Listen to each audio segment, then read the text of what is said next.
자, 오늘 본문을 저는 읽으면서 이런 궁금증이 있었어요. 왜 목자들에게 제일 먼저 알리게 되었을까? 목자들에게 알렸을까? 수많은 사람 있잖아요. 왕도 있고, 제사장도 있고, 서기관도 있고, 바리새인도 있고, 기업인도 있고. 근데 하필이면 이 목자였을까라는 것이죠. 목자 외에 다른 사람에게 알린 적이 없어요. 이 목자는 가장 그 시대의 평범한 직업이에요. 가장 낮은 신분이에요.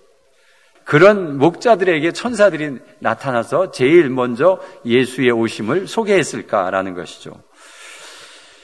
여러분, 우리는 하나님이 사용하시는 사람들을 보면 뭔가 큰 인물, 아니면 뭔가 큰 지위, 아니면 뭔가 타고난 가문, 이런 것들을 자꾸 생각할 수가 있어요. 그러나 하나님의 사용자는 가장 평범한 곳에서 오신다는 겁니다. 그리고 그들을 사명자로 삼고 그들에게 능력을 주고 그들에게 힘을 줍니다. 평범한 사람은 힘이 없어요.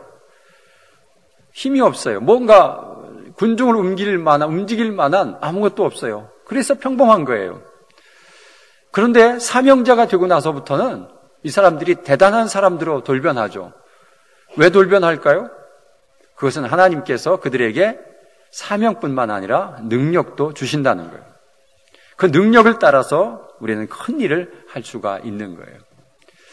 그래서 여러분, 우리가 주님의 뜻을 받들고 주님의 마음을 이해하고 살아간다면 내가 가장 평범한 사람일지라도 주님은 나를 선택할 수 있다는 사실입니다. 그리고 내게 능력 주실 수 있다는 것을 말하고 있습니다. 또 하나는 이 목자들에게, 목동들에게 가장 먼저 그것을 알린 것 중에 하나는 이 주님이 목자로 오셔요. 이 땅에 목자로 오셔요. 그래서 다윗은 시편 23편에 여호와는 나의 목자시니라고 해요. 푸른 초장으로 인도하고 쉴만한 물가로 인도하고 사막의 음침한 골짜기로 다닐지라도 나를 안위하시고 보호하시는 그 하나님, 그분이 이 땅에 오시는 거예요. 이 땅에 오셔서 우리에게 목자의 역할을 감당하죠. 우리는 양이고 그래서 그 양들을 잘 치러 오십니다. 이 목자는 양들이 위험에 처하면 목숨을 걸고 싸워야 돼요. 왜요? 그건 재산 목록 1호잖아요. 그리고 생명이 있는 것이기 때문에 목자들은 그냥 두지 않아요. 그 예로 다윗이 목동 시절에 싸움을 배우죠. 싸움을 배워요.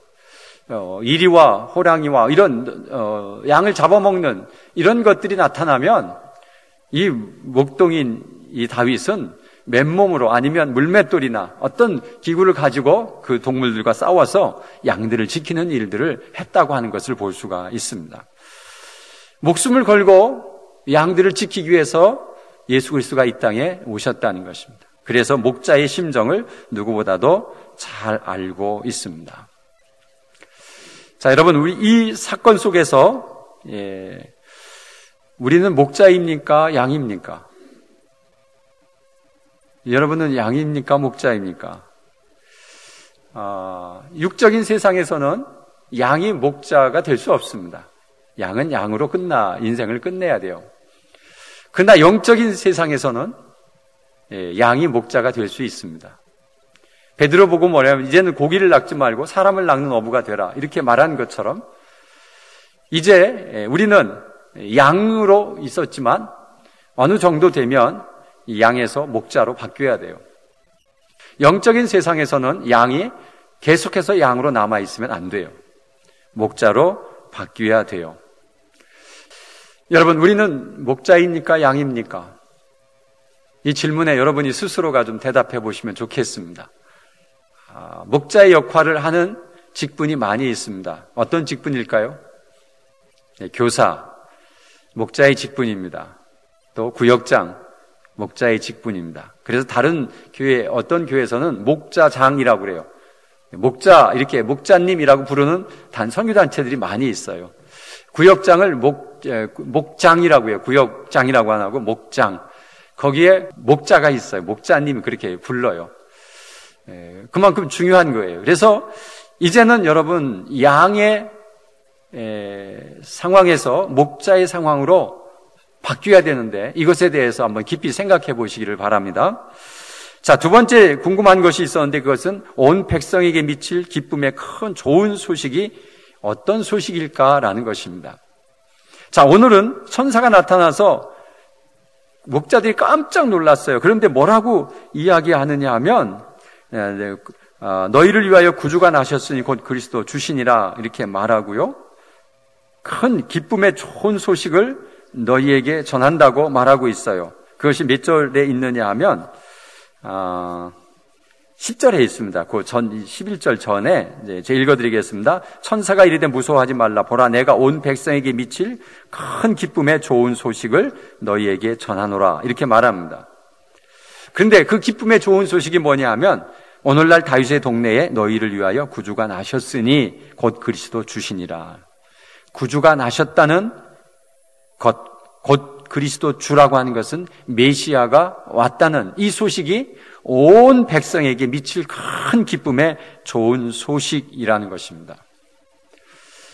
여러분에게도 이게 기쁨의 좋은 소식입니까?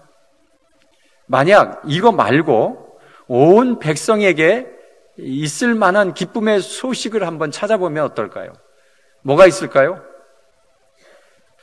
대개는 이제 독립, 경제 문제, 병, 싸움, 힘든 일 이런 것들이 해소될 때 우리는 와, 너무 기쁘다 이런 생각을 갖게 되죠. 그런데 인간에게 일어나는 우리가 좀 해결되었으면 좋겠고 좀 안 일어났으면 좋겠던 이런 수많은 일들이 무엇 때문에 일어날까 한번 찾아가 보면 좋겠어요. 왜 그런 일들이 일어나나요? 독립이라고 하는 것은 누군가가 너를 압제하기 때문에 일어나는 사건이에요. 전쟁이라고 하는 것도 서로 싸움이 하는데 왜 싸워야 됩니까? 경제가 이렇게 어려워서 경제 문제 때문에 힘들어하는 이런 일들을 왜 해야 되나요? 여러분, 이런 것을 볼 때마다 우리는 어떤 생각을 하느냐 하면 가만히 그 원인을 찾아가 보니까 뭐냐 하면 죄의 문제가 걸려 있어요. 이 죄성만 없다면, 이 악한 마음만 없다면 이런 일들이 안 일어나요.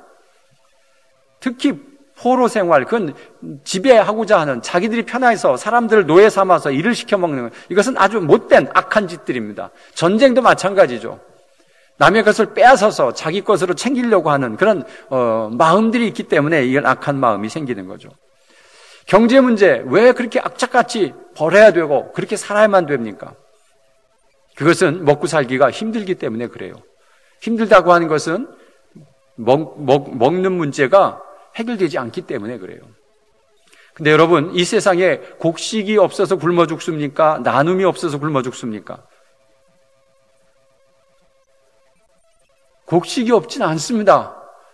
온 세계의 곡식을 다 통틀으면 이 세상 사람들이 얼마든지 먹고 살 만한 곡물과 또 먹고 살 만한 모든 것들이 되어 있습니다. 그런데 나눔이 없습니다. 문제는 이런 나눔이 없기 때문에 이런 경제적인 큰 문제가 생기는데 이게 다 왜 나누지 못하죠? 거기에는 자기들만 먹고 살려고 하는 집단 이기주의적인, 자기들만 잘 살면 되는 그런 집단 이기주의 속에 있기 때문에 그래요. 그것은 모두 다 죄성이에요. 이 죄의 문제가 우리 인간을 이렇게 힘들게 만들어 놨어요. 그 죄의 가장 근본 초창기 죄가 뭐예요? 하나님께 대한 배신이었어요.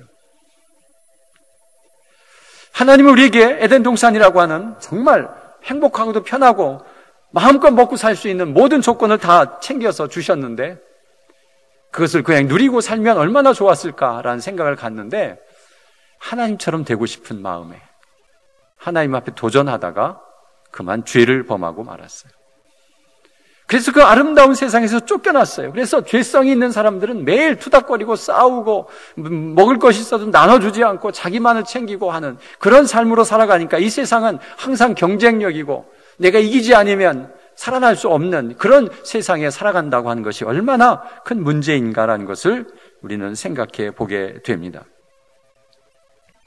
그런데 오늘 이 천사들이 하는 말씀에서 온 백성에게 미칠 큰 기쁨의 좋은 소식을 너에게 전한다라는 것인데 왜 이것이 기쁨의 큰 소식이냐 하면 이 땅에 예수님이 오신 목적이 뭐예요?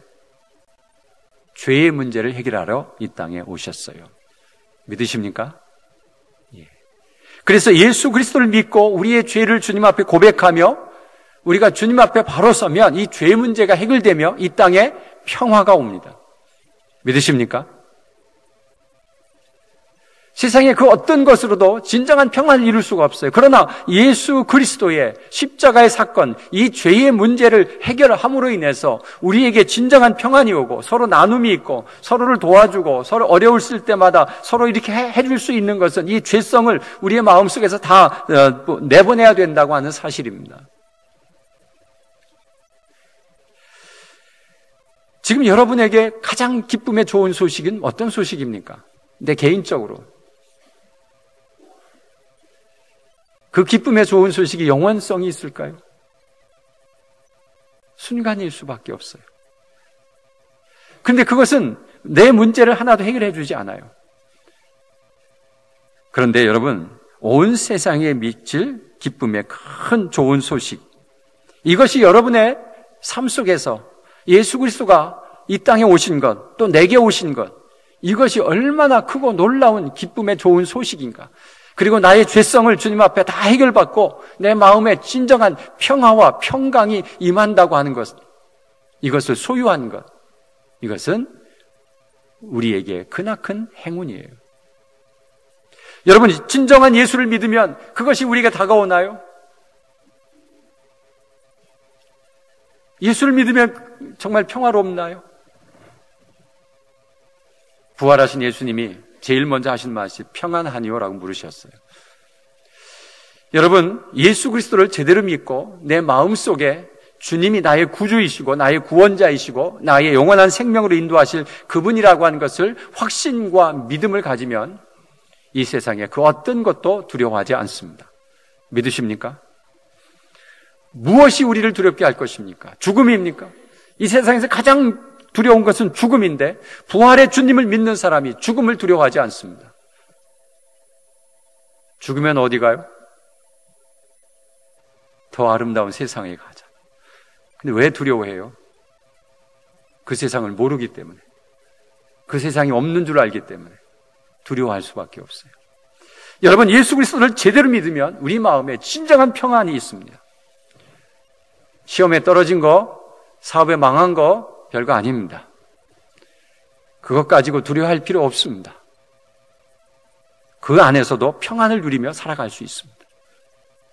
담대하지 못해서 우리는 너무나도 마음 졸이고 힘들고 또 창피해 여기고 그러면서 죽을 것 같은 삶을 살아가는데 예수 그리스도가 내 안에 오셨습니다. 주님이 나를 인도하시고 이끌어 주시고 나를 천국으로 인도하실 그 확신과 믿음만 있으면 여러분, 용기를 가지고 사십시오. 이 세상에 두려워할 것 아무것도 없습니다. 두려워할 사람도 없습니다. 당당하고도 자신 있게 살 수 있는 그분이 이 땅에 오셨다고, 그분이 내가 그분을 믿게 되었다라고 하는 것, 여러분, 우리는 정말로 느끼고 감사해야 돼요. 여러분, 이 세상에서 여러분 중에서 여러분 개인적으로 이 세상에서 가장 잘한 일이 뭐예요? 여러분이 이 세상에서 가장 잘한 일이 있다고 하면 무엇이어야 돼요? 내가 예수 믿은 것이죠. 이것보다 더 잘한 일이 있을까요? 이 세상에는 없습니다. 내가 예수 믿은 것이 이 세상에서 가장 잘한 일인 것을 여러분이 느끼고 살아가야 돼요. 믿으십니까? 아직도 이것이 확신이 없다면 다시 한번 깊이 생각해 보세요. 이 세상에 어떤 일이 가장 잘한 일일까? 자, 세 번째 질문이 있습니다. 뭐냐면 왜 천사들은 목자들에게만 나타났으며 호련히 하나님을 찬송할까라는 것입니다. 자, 여러분, 근데 왜 이 천군 천사라고 되어 있죠? 수많은 천군이 그 천사들과 함께 하나님을 찬송하며 라고 있습니다. 천군과 천사는 같을까요? 다를까요? 천사는 알겠는데 천군은 모르겠어요. 그렇죠? 천군은 뭐예요? 하늘의 군대. 난 1000명의 군인인 줄 알았어요. 그게 아니고 하늘의 군인이에요. 하늘의 군인이 얼마나 왔을까? 예, 그런 생각을 해보면 천사들과 함께 하나님을 찬송했다라고 하는데, 천사들의 무리가 있고 천군, 하늘의 군사들의 무리가 있는데, 군대라고 지칭할 정도에는 몇 사람이 오는 걸 갖다 군대라 잘 얘기하지 않아요. 군대라고 하는 것은 많은 사람들이 오는 거예요. 천군이 몇 명이 포진되어 있을까? 이 천사들을 감싸고 있을까? 이 목자들을 감쌌을까? 어떤 환경일까? 하늘에 떠 있어서 보여주었을까? 이런 생각을 해보니까 목자들이 놀랄 수밖에 없는 거예요. 그런데 거기에 천사들이 나타나서 하나님을 찬송하는 거예요. 그 하나님의 찬송 소리는 얼마나 아름다울까? 얼마나 아름다운 소리로 들려질까라는 것이죠. 요즘 음악이 너무 발전해서 정말 아름다운 소리로 우리에게 들려주는 좋은 음악이 있는데, 이 천사들의 화음은 얼마나 아름다운 화음으로 우리에게 들려질까라는 생각을 가져봅니다. 그런데 그 많은 천사들이 나타났는데 고작 그것을 본 사람들은 누구예요? 몇 명 안 되는 목자들이에요. 목자는 많지 않아요. 막 떼를 지어 다니는 분도 아니고요. 수천 마리 양에 하나나 둘 정도뿐이 없어요.